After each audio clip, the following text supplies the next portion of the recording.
happy to have Sean Wells in studio with me this morning as we talk sports and some big-time matchups, both on the high school level and collegiate and beyond. Good morning, Sean. Good morning, Jeff. How you doing? Not too bad. How about yourself? I'm well. I am well. Looking at these reports that there is a big-time game Saturday at Tumwater Stadium. That's what they call it now. It's not Tumwater High School Stadium. Back when I was in school. Tumwater District Stadium. Because they got to share the time with Black Hills. Exactly. And those reports are right, Jeff. A huge game.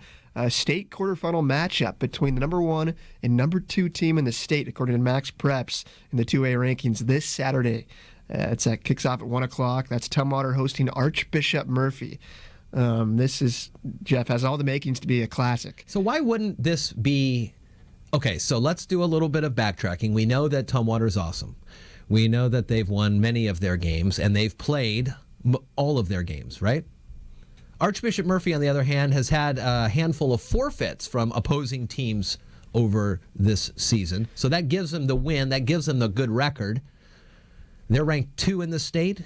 Is it because of these forfeits, or what's going on? Why is Tumwater 1? This is according to Max Preps. So, it's hard to determine how they finalize these rankings, but you may have a good point there, Jeff, where they've won 5 games from due to forfeit.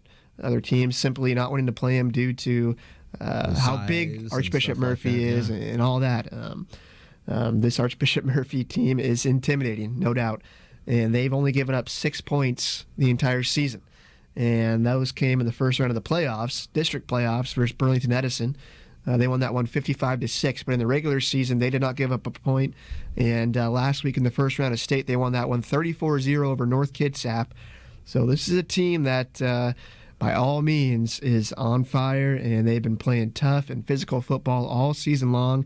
And some teams are frankly afraid to play them, and you can't blame them because Archbishop Murphy, their line averages around 280 pounds. Yeah, big boys.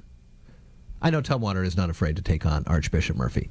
Why isn't this the state championship game? It's just the way that these brackets work, Jeff, with trying to get these teams from different districts to play each other. It's unfortunate because it looks like it definitely could be a championship caliber type of game. Either of these teams could be state champs. Exactly. So it is unfortunate they have to face off in the quarterfinals, but you know what? All that means is this is going to be a heck of a quarterfinal matchup. Huge game. You better get there early to Tumwater District Stadium if you want to catch this game because this is going to be a sellout. And I expect the line to be around the corner, out the door, and who knows where the line will end up. There is I'm trying to think back of my days there at Old Tumwater Stadium. There's plenty of seats in the grandstands, but there's not a lot on the other side, the visitors' side. There are not a lot. I think they have a couple of outdoor stands there, so you definitely do want to get there early. Now, you were at Tumwater Stadium last week for a Tumwater game. Was it busy? It was. It was. Yes. The opposite side, the away side, there's not much bleachers there, but the main grandstands are fairly massive, and there's plenty of room there for visiting fans. There's a lot were sitting there during the last game. And there's also room on the lower track on the home side where some people were standing as well. Okay. So there should be room, but just in case, I would get there early if you want to make sure you catch this game because this has all the makings to be an all-timer with possibly Sid Otten's last home game. It's just where they decided to have this game. It doesn't seem very fair to the Archbishop Murphy fans. Yeah, I'm sure they're not very happy about it. I'm not complaining. Go T-Birds. But they play at the higher seed, and apparently Tumwater's a higher seed. How do these two teams look against? So Tumwater and Archbishop Murphy 2A. How do they look compared to the 3A or the 4A schools in Washington? I know it's a totally different way they do it, but just physically, the team itself, could they compete on those upper levels? These two teams definitely. I don't think you can say that with the rest of 2A teams. Right. But these two teams, I think, can compete with anybody in the state. And Tumwater showed that early in the year when they knocked off Bellevue, who is always a perennial state champ or in the mix. They won that game 15-13. And Archbishop Murphy actually applied to join the Westco Conference, so above 2A this last season, but were denied. That's why they're playing in 2A this season. and they have kids that can match up with anyone in the state as well. So these two teams, even though their stature says 2A, they can play anyone and beat anyone on any given Friday, or in this case, Saturday. Yeah, that's going to be big time. 2 bits, 4 bits, 6 bits, $1, all for Tumwater, stand up and holler, right? You hear those chants? I have, but Jeff, rumor has it that a famous Tumwater alumni might make an appearance at this game, Jeff Schlakey. I can't make it to the game. Maybe I will make it. Give me a call when you're heading over there. Maybe I'll see if I can get out of the house. All right, the other big thing going on, we're going to move now from fall sports, football, to winter sports, swim and dive for Shelton. The boys team, you looked at them last year. You saw some good reports out of them. How are they looking this season? They're looking well. They have a ton of returners. A lot of guys went to state last year, both in diving and in swim. They had a couple relay teams participate in state. And so they lost a few guys, a few seniors, but a couple really good divers. But they're confident in their returning swimmers. And they're excited, and they think they're going to have a strong season. I mean, Shelton Swim and Dive has really been on the uprise these last couple of years. And it's been impressive and fun to watch, and they want to keep it going this year. We got some picks for you to do in a moment, but we're going to do some big-time features and big-time focuses on all of the winter sports this season. Is that right? That's right. Yeah, we're gonna catch up with the wrestling team and girls basketball, boys basketball, and gonna focus on what these guys are doing here in these couple of weeks before the games get going. Yeah, for sure. Gonzaga tomorrow, Cougars on Saturday, Seahawks on Sunday. We also got to talk about the Huskies. Those picks from Sean are coming up next. This is Washington State football. Sprints into the end zone. Intercepted by Washington State. Cougar football is coming fast. Taken by Washington State. Dives through the byline. Touchdown. It is caught. Touchdown. Listen this Saturday, Washington State, Colorado. Kickoff is at 12:30. Follow the action all season long on your home for Cougar football, the Washington State IMG Sports Network. Yeah, the Cougs, just one of the great teams that we have here on iFiber One News Radio. We have Gonzaga basketball tomorrow. I believe San Diego State is their opponent. Is that right, Sean? Is that what you see? I think they knocked off San Diego State. Is that who they played on Monday? That was on Monday. Yeah, nice, impressive performance there. And the Zags. Bryant. The Bulldogs of Bryant. They host Bryant, yeah. So they're still trying to gel together, this Bulldog team. They lost quite a few players from last season. Yep.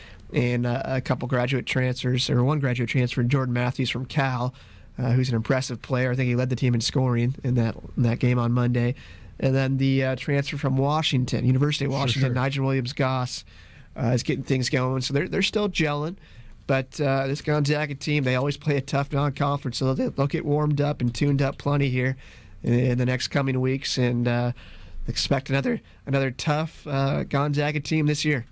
Can't believe I just am about to say this, but as I Google Washington State football, I see that the Washington State Cougars are 8-2 and first in the North Division, as the number 20 Cougs take on the number 12 Colorado Buffaloes Saturday here on iFiber One News Radio. How you like the Cougs against the Buffaloes? This is going to be one of the toughest games the Cougs have played this year. Colorado is no joke. They're number 10 in the nation, on fire as of late. This one has Colorado, a 4.5-point favorite. Like you said, Jeff, in Boulder.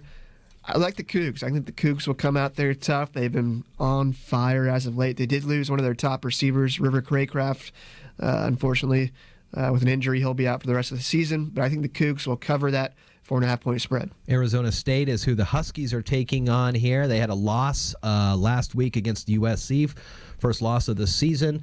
They are now 9-1, still ranked at 7. Arizona State, if they beat Arizona State this weekend, does that help their playoff chances, or is it kind of moot now? Unfortunately, I don't think it will help much, because Arizona State is a bottom feeder in the Pac-12 this year. They're at 5-5. 2-5 in conference we play. Stream all over the world. There could be people from Arizona listening. Hey, no offense, but you got to pick up your play there, Sun Devils. Yikes. Washington are favored by 27 in this one, Jeff. That seems... Ooh, that's a lot of points. And I know they'll be pissed off after losing that game to USC, but I think they'll win this one by a few touchdowns, 2, 3 maybe. But I think Arizona State will cover that 27-point spread. And finally, Sunday, we have the Seahawks and the Eagles on the radio. How we looking with the Eagles these days? Are they any good? Eagles are good. They are playing well. They have a rookie quarterback, Carson Wentz. And, they've lost a couple close ones, but they're in there. They're in their division, which is surprising from a rookie quarterback. So I'd say this one has Seahawks at -6.5. Seahawks have been clicking on offense. Yeah, they released well. Christine Michael this week, so they're going to go with CJ Prosise as the main back. And Thomas Rawls is supposed to come back as well. Okay. He should be healthy. We'll see how much he plays. But I think the Seahawks will go ahead and cover this one, Jeff. I think they win by a touchdown or more. So give me the Hawks -6.5. I like it. Sean Wells, our sports director, he is getting ready to preview a lot of the Shelton High School sports for the fall season. We have Pride Night coming up as well on the 21st, and now that's going to be a good time to celebrate. One more thing for you, Sean, then? Yeah, I just want to say be sure and check out our website, iFiber1newsradio.com. This afternoon we'll have that preview up on the Shelton swim and dive team. Very nice. All right. Thank you, sir. Thanks. Have a great rest of your day. Do you know you have access to the fastest internet in Washington State? Switch to iFiber Communications right now and take advantage of our special offers. Pay only $29.95 for 100 megabit high-speed internet, or get 3 months of internet absolutely free. That's right, $29.95 for 100 megabit speeds or 3 months of internet free. Shop, stream, and game like never before with iFiber Communications high-speed internet. Call 360-427-4000 or check us online at ifiber.tv. Subject to credit approval, valid on a 24-month contract.